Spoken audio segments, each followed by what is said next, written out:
Assalamualaikum warahmatullahi wabarakatuh. Alhamdulillahirabbil alamin.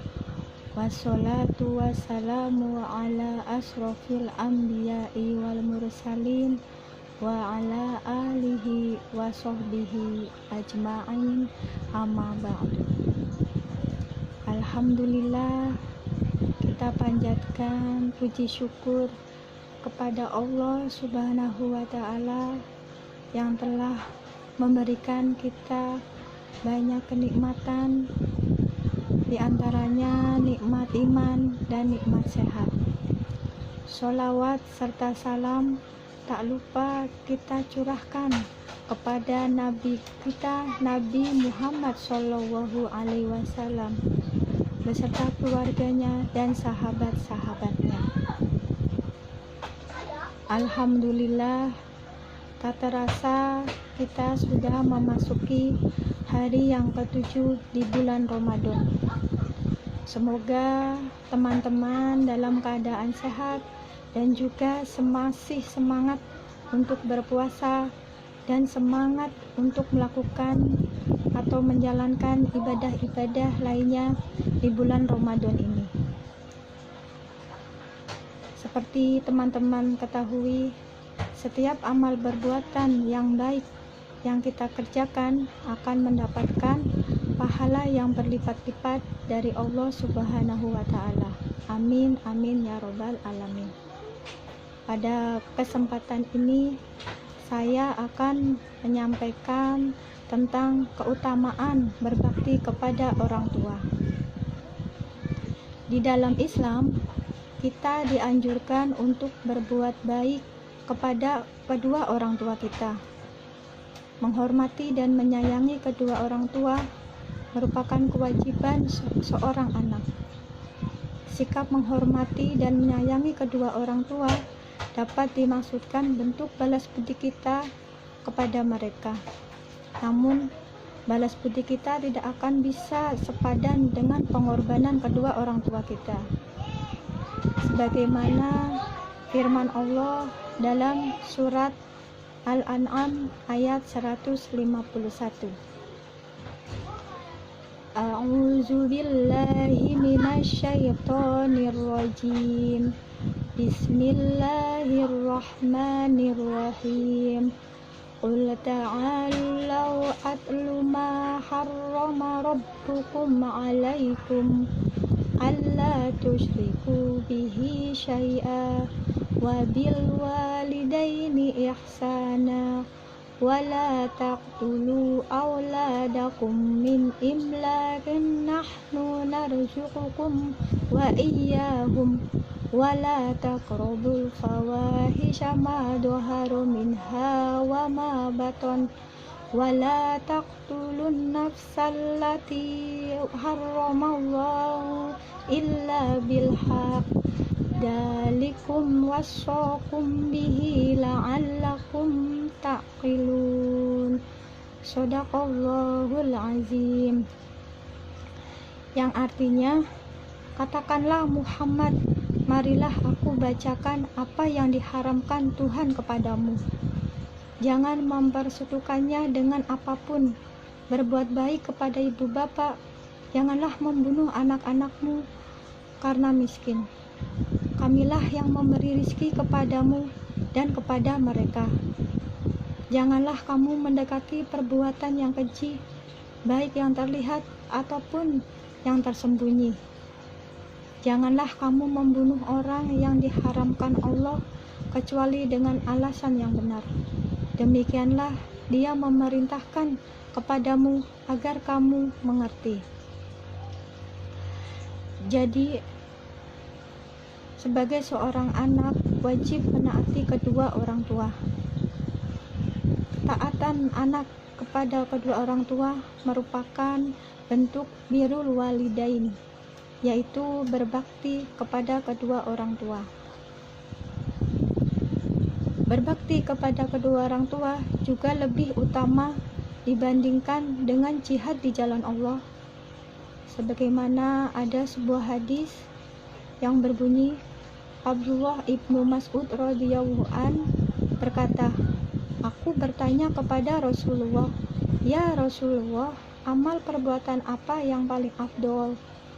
Beliau menjawab, sholat tepat pada waktunya. Aku bertanya lagi, kemudian apa lagi ya Rasulullah? Beliau menjawab, berbakti kepada orang tua. Aku bertanya lagi, kemudian apa lagi ya Rasulullah? Beliau menjawab, berjihad di jalan Allah. Hadis riwayat Bukhari. Adapun keutamaan berbakti kepada kedua orang tua, yaitu yang pertama, salah satu jalan menuju surga. Allah akan membuka pintu surga bagi anak yang berbakti kepada kedua orang tuanya, bahkan akan mendapatkan kedudukan yang tertinggi di surga. Hal ini dikarenakan ridho Allah tergantung ridho orang tua, murka Allah tergantung murka orang tua. Tapi sebaliknya, bagi anak yang durhaka kepada orang tuanya tidak akan masuk surga, atau dengan kata lain, ia akan masuk ke neraka. Keutamaan selanjutnya yaitu dipanjangkan umur dan diberkahi rizkinya. Berbakti kepada orang tua dapat mendatangkan keberkahan rizki dan juga dipanjangkan umur oleh Allah Subhanahu wa Ta'ala. Sebagaimana Rasulullah SAW bersabda, barang siapa yang ingin dipanjangkan umurnya dan rizkinya, hendaklah ia berbakti kepada kedua orang tuanya dan hendaklah ia menyambung silaturahim. Hadis riwayat Ahmad. Keutamaan selanjutnya yaitu akan dihapuskan dosa besarnya. Dosa-dosa yang pernah dilakukan seorang anak akan mendapatkan ampunan dari Allah Subhanahu wa Ta'ala, disebabkan karena ia berbakti kepada kedua orang tuanya. Memiliki dosa besar juga dapat dihapuskan dengan berbakti kepada orang tua. Keutamaan selanjutnya yaitu akan mendapatkan doa yang mustajab dari orang tua. Berbakti kepada orang tua akan membuat orang tua menjadi ridho kepada kita. Dengan begitu orang tua pasti akan mendoakan kebaikan kepada anak-anaknya. Kita juga pasti tahu bahwa doa orang tua merupakan salah satu doa yang mustajab. Hal ini sesuai dengan hadis, yaitu yang berbunyi 3 doa yang mustajab yang tidak diragukan lagi, yaitu yang pertama, doa orang yang dizalimi. Yang kedua, doa orang yang bepergian atau safar.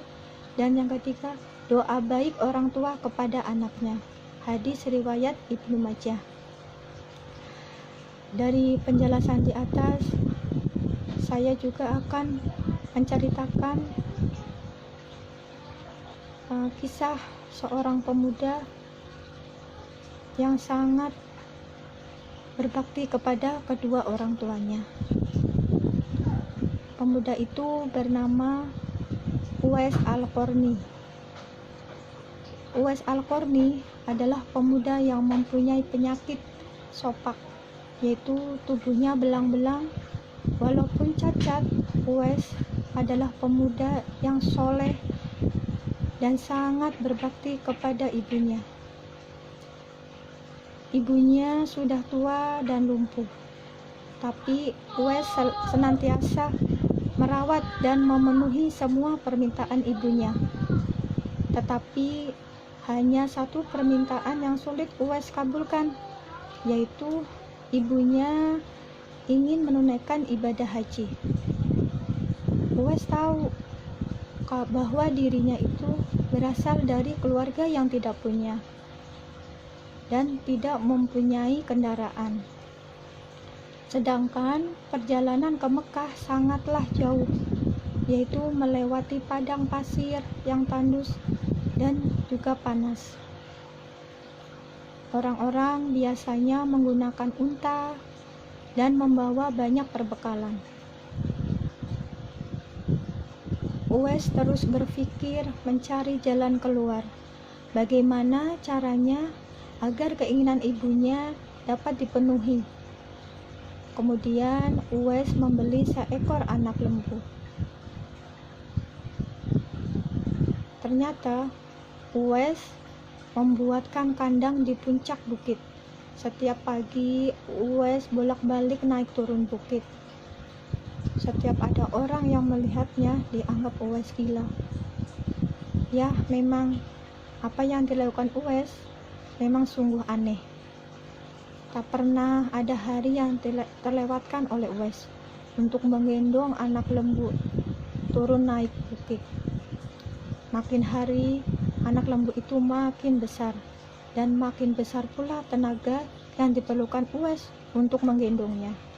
Tetapi, karena latihan setiap hari, anak lembu yang besar itu tak terasa lagi beratnya. Setelah 8 bulan berlalu, sampailah musim haji. Lembu Uwais telah mencapai 100 kilo. Bisa dibayangkan ya teman-teman, 100 kilo. Beratnya bukan main. Tetapi dengan begitu, otot Uwais juga semakin membesar. Uwais menjadi kuat untuk mengangkat barang. Tahulah sekarang orang-orang apa maksud Uwais menggendong lembu setiap hari. Ternyata ia latihan untuk menggendong ibunya. Subhanallah. Uwais menggendong ibunya berjalan kaki dari Yaman ke Mekah. Subhanallah. Alangkah besar cinta Uwais kepada ibunya. Ia rela menempuh perjalanan jauh dan sulit demi memenuhi keinginan ibunya. Uwais berjalan dengan tegap menggendong ibunya tawaf di Ka'bah. Ibunya terharu dan bercucuran air mata telah melihat Baitullah. Di hadapan Ka'bah, Uwais dan ibunya berdoa, "Ya Allah, ampuni semua dosa-dosa ibu," kata Uwais. Bagaimana dengan dosamu?" tanya ibunya ke Uwais. Uwais menjawab, "Dengan ibu akan masuk surga, cukuplah ridho dari ibu yang akan membawa aku ke surga." Subhanallah, itulah keinginan Uwais yang tulus dan penuh cinta. Allah Subhanahu wa Ta'ala pun telah memberikan karunia-Nya. Uwais seketika itu juga disembuhkan dari penyakit sopaknya. Hanya tertinggal bulatan putih di tengkuknya. Dengan maksud, bulatan yang disisakan tersebut adalah sebagai tanda untuk sahabat Rasulullah, yaitu Umar bin Khattab dan Ali bin Abi Thalib, untuk mengenali Uwais Al-Qarni ini. Semoga dari kisah tersebut dapat kita ambil pelajaran dan hikmahnya. Marilah kita menyayangi orang tua kita dan berbaktilah kepada kedua orang tua kita. Janganlah kita sia-siakan mereka, apalagi sampai menyakiti hatinya, baik dengan kata-kata ataupun perbuatan. Marilah doakan keduanya setiap waktu, setiap kita sholat. Untuk teman-teman yang orang tuanya telah tiada atau meninggal dunia, juga harus berbakti kepada keduanya, yaitu dengan tetap mendoakannya, memintakan ampun atas segala dosa-dosanya, menyambung silaturahim dengan kerabat-kerabatnya, serta memuliakan teman-temannya. Demikian kultum dari saya, mudah-mudahan bermanfaat. Wassalamualaikum warahmatullahi wabarakatuh.